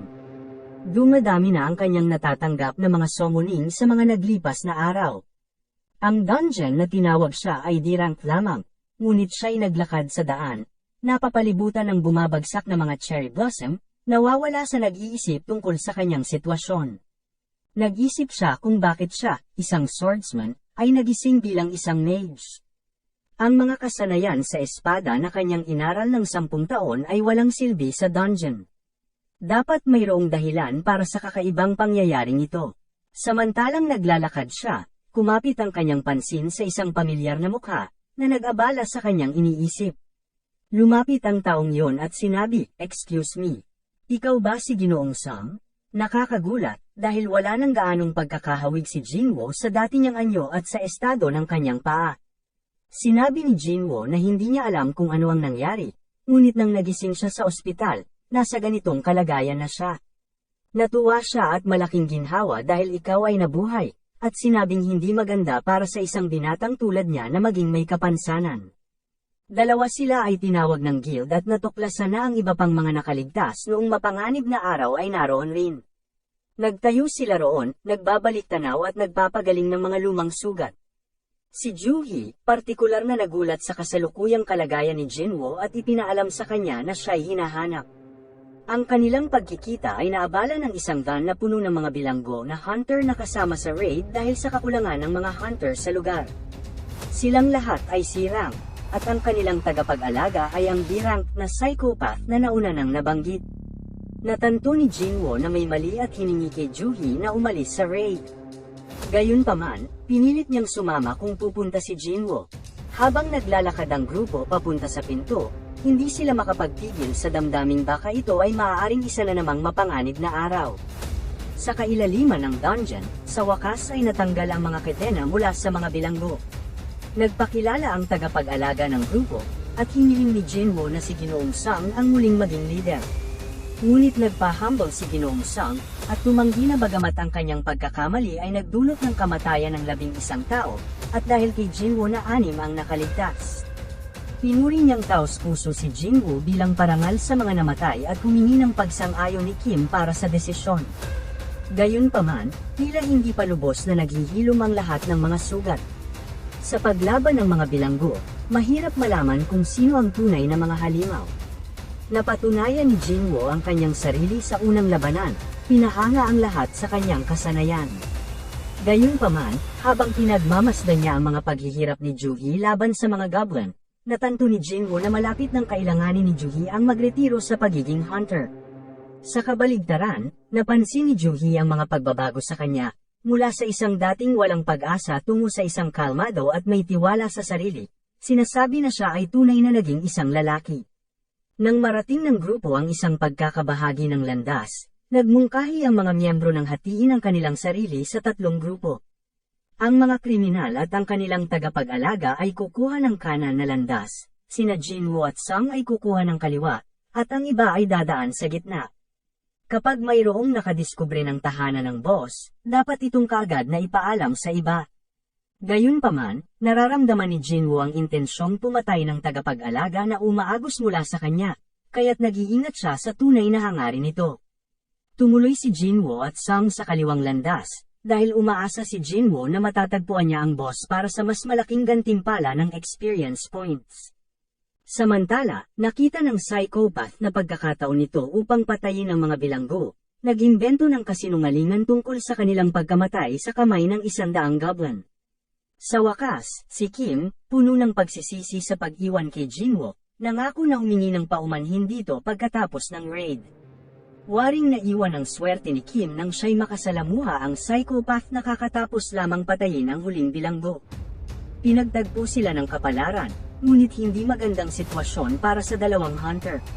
Nararamdaman ni Jinwoo at Sang ang matinding intensyong pumatay at nagmadali silang bumalik upang iligtas ang kanilang mga kasama. Mabilis na kumilos si Jinwoo upang hadlangan ng unang atake ng psychopath na inilalapat kay Juhee. Naantig ang mamamatay tao sa biglang kilos at matagumpay na paglaban ni Jinwoo. Malinaw na pinili niyang patayin si Juhee dahil ang kanyang mga kakayahan sa paggaling ay malaking banta sa kanyang masasamang plano. Ang dalawang kapwa hunter na iniwan nila ay hindi nakaligtas, ngunit napansin ni Jinwoo na buhay pa si Kim at ipinagutos kay Juhee na agarang pagalingin ito. Ngunit tumanggi si Kim na tanggapin ang paggaling, sinasabing masyado na siyang nawala ng dugo. Sa isang desperadong pakiusap, pinakiusapan ni Jinwoo siya na mabuhay, ipinapaalala ang kanyang pamilya at kung paano niya dapat mabuhay para sa kanila. Nang may malalim na panghihinayang, humingi ng paumanhin si Kim kay Jinwoo, na sana'y nagawa niya ito na nakayuko. Galit na galit si Mr. Sang at Jinwoo at naghahanap ng mga dahilan kung bakit inatake ng psychopath si Kim. Hindi ko alam, sabi ng tagapag-alaga, nagpapanggap na pinag-iisipan ang sagot. Maaaring dahil sa mga halimaw. Ngunit nagbigay ng bagong dahilan ang psychopath. Pinatay ng mga criminal ang mga hunters dahil ay gustong tumakas at umalis ng dungeon, sa dahilang napakalakas ng boss, at siya na lang ang natirang survivor. Hindi naniniwala si Jinwoo sa kanyang kasinungalingan at nagbanta siyang pagbabayaran niya ang kanyang mga ginawa. Bago pa man makapagbigay aksyon si Jinwoo, naglakad si Mr. Sang, hiniram ang espada ni Kim. Kahit na siya ay hindi melee hunter, umaasa siyang mabibigyan siya ng buff ni Juhee sa kanyang pisikal na lakas. Pinagtawanan ng psychopath si Mr. Sang, nagtatanong kung ano ang ginagawa ng isang magician na tulad niya na umaasa sa pisikal na buff. Ngunit hindi siya pinansin ni Mr. Sang at lumapit para sa pag-atake. Gawin natin ito, sabi niya. Swordsman ako. Sa pagharap ni Mr. Sang laban sa psychopathic assassin, alam niyang kailangan niyang maging maingat. Kahit na mas pinagtibay ni Juhee ang kanyang pisikal na lakas. Hindi niya maaaring isugal ang sarili niya sa katawan ng isang mage. Sa tulong ng isang tagagamot na sumusuporta sa kanya, umaasa siyang maging matagumpay sa mahirap na labang ito. Sinimulan ng psychopath ang kanyang atake, at nagbangga ang kanilang mga espada. Normal lang para sa isang magician na maging mahina laban sa isang assassin, pagmamayabang ng psychopath. Ang hina mo, ano ba ang silbi ng paghawak mo sa sandatang yon? Ngunit sa isang sandali, nagawa ni Mr. Song na sundan ang bilis ng assassin. Kung higit na pinagsikapan niya, maaari siyang manalo. Sa diwa, nagbigay si psychopath ng konting pagkilala kay Mr. Song, ngunit ipinapaalala sa kanya na mayroong dahilan kung bakit walang mga magical swordsman. Habang nagtatagal ang labanan, lalong naaasar ang psychopath sa mga kakayahan sa paghilom ni Ju-hee. Alam niya na hindi niya maaaring hayaan na maging isang laban ang katatagan nito, kaya't nagpasya siyang alisin siya sa laban. Dali-daling nagtungo siya sa kanya, na nag-iwan ang kanyang likod na bukas sa atake ni Mr. Song. Mabilis na nasupalpal ng psychopath ang atake, nagulat sa kasanayan ni Mr. Song. Ipinakita ni Mr. Song na kahit na malabong maging malakas ang kanyang katawan, ang kanyang kasanayan ay matindi pa rin. Determinado, pinaulanan ng assassin si Mr. Song ng sunod-sunod na mga atake, layuning patayin siya. Baka nagwagi ka kung ibang kalaban ang iyong hinarap, pag-aasar ng assassin. Ngunit ang antas ko mismo ay mas mataas kaysa sa iyo. Nagdududa ako kung makikita mo man lang ang aking mga kilos. Nakikita mo na ngayon ang kawalan ng kabuluhan sa lahat nito. Sinubukan ni Ju-hee na makialam sa pamamagitan ng paghilom, ngunit itinaboy siya ni Mr. Song. Sumingit ang psychopath para sa huling suntok. Nagpalabas si Mr. Song ng kanyang buong mahika sa isang pagsabog. Gumana ba ito? Ngunit ang agwat sa antas ng dalawa ay labis na malaki. Isang salamangkero na nagtatago ng kanyang mga kakayahan na nagpapanggap na isang swordsman. Upang maghain ng patibong, natatangi ako sa kung paano ka nagpapakunwari. Ngayon mamatay ka, ngunit sa mismong sandaling siya ay matamaan, lumitaw si Jinwoo, hamarang sa atake. Nagulat ang assassin. Ikaw na naman? Sino ka? Ano ang iyong antas? Ako si Song Jinwoo, sagot ni Jinwoo ng mahinahon. Hindi naniwala ang assassin sa kanya. Hindi posible ang isang E-rank na may ganitong bilis. Hindi ka normal. Itinago mo ang iyong lakas, hindi ba? Hindi ka peke na ranker. Kaya mayroon lamang isang sagot. Ikaw ay naging reawaken. Nabigla ang mga kaibigan ni Jinwoo sa pagkakatuklas na ito, ngunit hindi nagpatinag ang assassin. Ang aking karanasan ang magbibigay sa akin ng kahalagahan. Ituturo ko sa iyo ang isang leksyon bilang yung mas nakatataas, ipinahayag niya. Bakit mo ito ginawa? Tinutukoy mo ba ang mga pagpatay? Sagot ng psychopath. Tinutukoy ko ang lahat. Nakakatakot naman ang iyong mukha, Jinwoo. Nakinig ng masinsinan si Jinwoo habang ipinaliliwanag ng assassin na siya ay kinausap ng CEO ng isang malaking korporasyon na ang kanyang anak ay pinatay ng mga bilanggo at ginamit na parang laruan. Inalok siya ng CEO ng malaking halaga upang maghiganti. Hindi kita pinaniniwalaan, sagot ni Jinwoo.